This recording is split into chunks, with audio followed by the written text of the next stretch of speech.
Japón pasó por una etapa de aislamiento desde 1603 hasta 1868. Sus puertas estuvieron prácticamente cerradas, nada entraba, nada salía. Japón se aisló totalmente del resto, preservando su identidad y tradiciones. Quien saliera lo hacía bajo pena de muerte. Durante ese tiempo Japón comerció con pocas naciones como Holanda y China, pero sin pisar territorio japonés. A esto se le conoció como la era Edo. Esto fue hasta que en 1853 los gringos obligarían a Japón a abrir sus puertas al comercio. Se harían presentes con buques y armamentos muy superiores a los nipones. Fueron obligados a firmar un año después los tratados de Kanagawa, tratados que ponían en desventaja a Japón. Aquí inicia la era Meiji, donde Japón iniciará su modernización. Japón se basó en los modelos de las potencias a las que quería igualar y después superar. A pesar de quererse basar en otras naciones, siempre se buscó una identidad propia, creando su propio himno y bandera, convirtiéndose en una potencia dentro de la zona. Intentó hacerse del poder de Asia. Su estrategia era unir a las naciones asiáticas con el fin de quitarse el yugo de los occidentales y europeos, pero en realidad lo que querían era quitar el yugo de Occidente y poner el suyo, con Japón dominando el continente, algo que no resultaría como esperaban.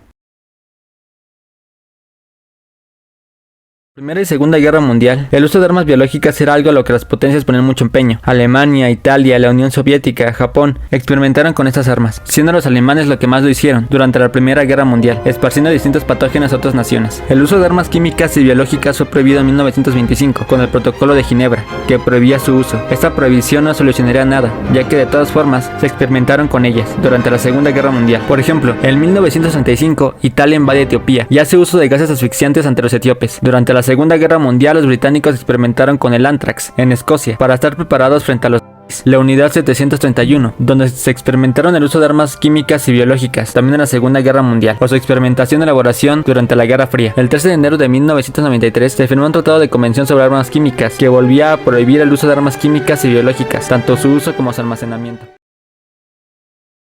Pequeño frente a sus enemigos, tanto en la Primera como en la Segunda Guerra Mundial. No tenía ni los suficientes hombres ni armas para combatir. Japón necesitaba ser superior en la guerra. Es en este punto donde uno de los tantos demonios que ha pisado la Tierra se hace presente. Shiroishi, un microbiólogo japonés, con un gran entusiasmo e interés por las armas biológicas. Escalaría el nivel social solo para que su voz sea escuchada. Investigó en Occidente cómo se usaban estas armas. Tenía todo planeado y claro. Se dice que ya había realizado algunos experimentos antes, con humanos, pero por sí solo no tenía los recursos suficientes. Es así como en 1932, Japón iniciaría con sus feroces atrocidades para tener el control de sus adversarios. Inicia el programa biológico de Japón, a pesar de la prohibición, y para eso necesitaban un lugar aislado y con los recursos suficientes. Se harían de Machunkuo en 1932 para comenzar su proyecto, con la unidad Togo, donde empezaría todo.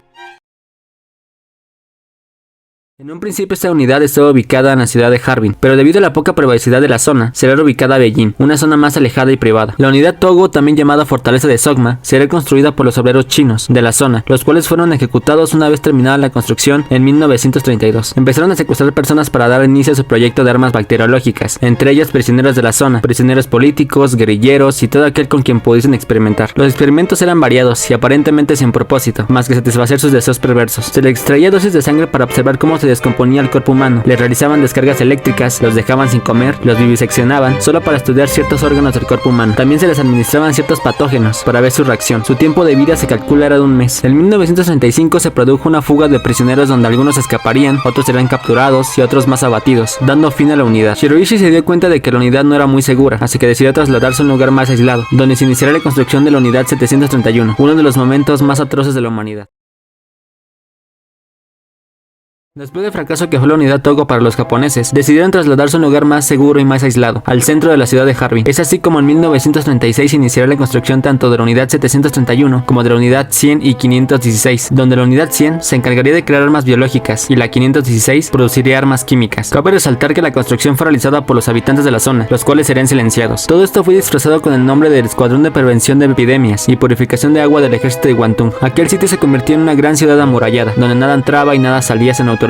Se tenía prohibido sobrevolar la zona, a excepción del ejército japonés, de lo contrario, serían derribados. Contaba con diversas secciones, se investigaban diversas bacterias y a su vez cada una tenía un lugar asignado. Otra sección se encargaba de almacenar grandes cantidades de bacterias, así como su producción. Cada parte de la unidad se encargaba de algo distinto, desde el tratamiento de los soldados hasta los crueles experimentos que llegaron a hacer, en donde sus víctimas variaban mucho, desde prisioneros de guerra hasta niños. Diario llegaban personas a la unidad. Maruta fue un término que despectivo para dirigirse a ellos. Al creerse una raza superior, sentían que tenían el derecho de hacer lo que hacían. Por cierto, Maruta quiere decir tronco.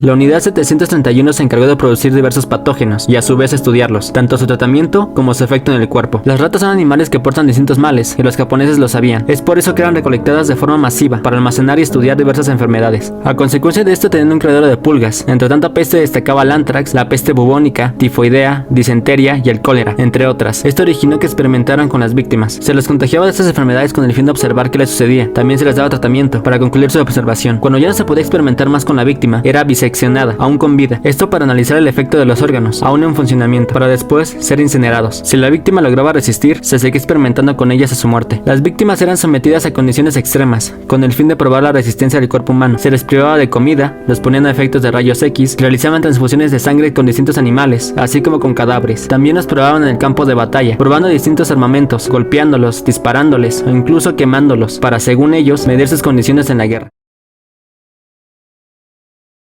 En la unidad 731 se comenzaron a hacer frecuentes experimentos de congelación. Tenían una cámara frigorífica en donde exponían a las víctimas. Eran atados, sus brazos quedaban al descubierto y eran empapados de agua helada. Acto seguido, empezaban a golpear repetidamente los brazos y una vez se dieran cuenta de que estaban congelados, iniciaban diversos tratamientos. En algunos casos los huesos quedaban tan frágiles que se rompían, o en otros casos los trozos de carne se caían, se desprendían quedando solamente los huesos. De todas formas, siempre terminaban igual, con gangrena y putrefacción a las extremidades. También se experimentaban con las llamadas mujeres de consuelo, con el propósito de educar a sus tropas. También eran abiertas en canal y examinaban cada parte de su cuerpo para, según ellos, educarlos sexualmente. La sífilis, por ejemplo, era algo frecuente en los soldados y para estudiar sus efectos obligaban a las víctimas a mantener relaciones sexuales entre ellos, con uno contagiado, para estudiar el avance, la propagación y posible cura de la enfermedad, para después diseccionarlos y estudiar sus órganos aún con vida. Al mismo tiempo, algunos hombres eran torturados, mutilándole los genitales. ¿Con qué propósito? No se sabe, solo maldad humana. Se encargaban de capacitar al personal en el área quirúrgica, pero solo para saciar sus muy bajos instintos. Crearon como armas bombas llenas de patógenos, con el objetivo de que al detonar, todas las pestes serán transmitidas a sus enemigos. Por lo mismo, se usaron sujetos de pruebas, arrojándoles estas bombas,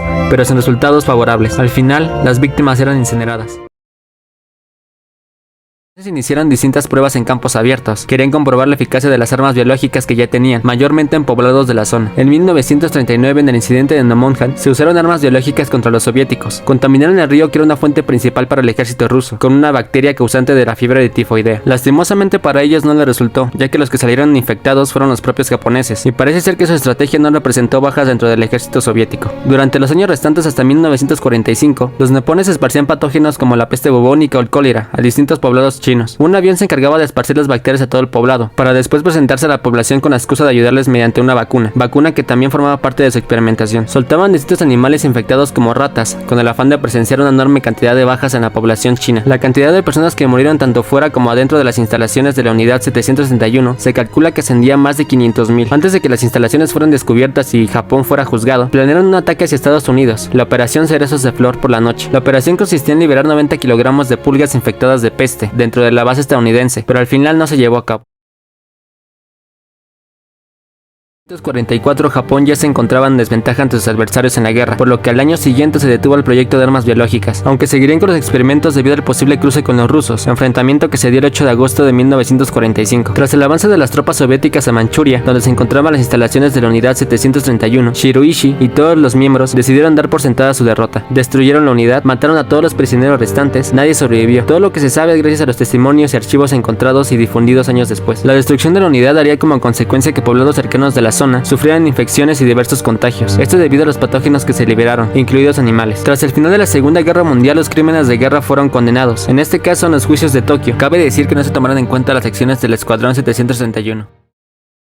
Estados Unidos, después de enterarse de la existencia de la unidad 731, comenzó un fuerte interés por las armas biológicas. Tenían que estar preparados frente a los soviéticos, que también estaban muy interesados. Estados Unidos encubrió las acciones de Shiroishi y todos sus integrantes, con el objetivo de que estos les dieran toda la información posible de lo que hicieron. Los rusos también querían su rebanada de pastel, así que amenazaron a los gringos con revelar a Occidente sus intenciones y lo que habían hecho con los criminales de guerra si no entregaban a Shiroishi. En 1949 se llevaron a cabo los juicios de Khabarovsk por parte de los soviéticos, donde sí se condenaron los crímenes de guerra cometidos por los japoneses. 12 miembros fueron juzgados, aunque con sentencias muy breves, 25 años de prisión y trabajos forzados. Ningún gobierno buscaba justicia, solo se quería demostrar superioridad ante el rival. Finalmente, el encubrimiento de Estados Unidos dio como consecuencia que los miembros de la unidad gozaran de vidas prestigiosas y en paz, entre ellos Shiroishi, que moriría de cáncer de garganta. Nadie pagó por sus delitos, a diferencia de los nazis. Después de la década de los 80, los crímenes de guerra comenzaron a destaparse, aunque el gobierno de Japón ha decidido pasar página como si nunca hubiera existido.